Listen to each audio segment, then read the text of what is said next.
એક બાજુ જ્યાં આખા દેશમાં રામ મંદિરમાં રામલલાની પ્રાણ પ્રતિષ્ઠાને લઈને ઉત્સાહનો માહોલ છે, લોકો રામ ભક્તિમાં રંગાયેલા છે। દરેક જણ તે પળની ઉત્સુકતાપૂર્વક રાહ જોઈ રહ્યા છે કે જ્યારે 22 જાન્યુઆરીએ ભગવાન રામલાલા પોતાના ભવ્ય મંદિરમાં બિરાજમાન થશે। બધા વચ્ચે પશ્ચિમ બંગાળથી હિન્દુઓની ભાવનાને વ્યથિત કરનારા સમાચાર આવ્યા છે। પશ્ચિમ બંગાળના પુરુલિયામાં સાધુઓને ગાડીમાંથી ખેંચીને તેમની પીટાઈ કરવામાં આવી। તેમને નિર્વસ્ત્ર કરીને લાકડી દંડાથી મારવામાં આવ્યા। એમાંય મોટી વાત એ છે કે સાધુઓની પીટાઈનો આ આરોપ મમતા બેનર્જીની પાર્ટી ટીએમસીના કાર્યકરો પર લાગ્યો છે।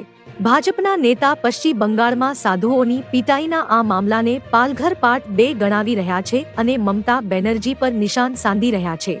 આવામાં જો હિન્દુઓ એકજૂથ થાય અને મમતા બેનર્જી વિરુદ્ધ પોતાનો ગુસ્સો ચૂંટણીમાં કાઢે તો તેમના માટે મુશ્કેલી ઊભી થઈ શકે છે।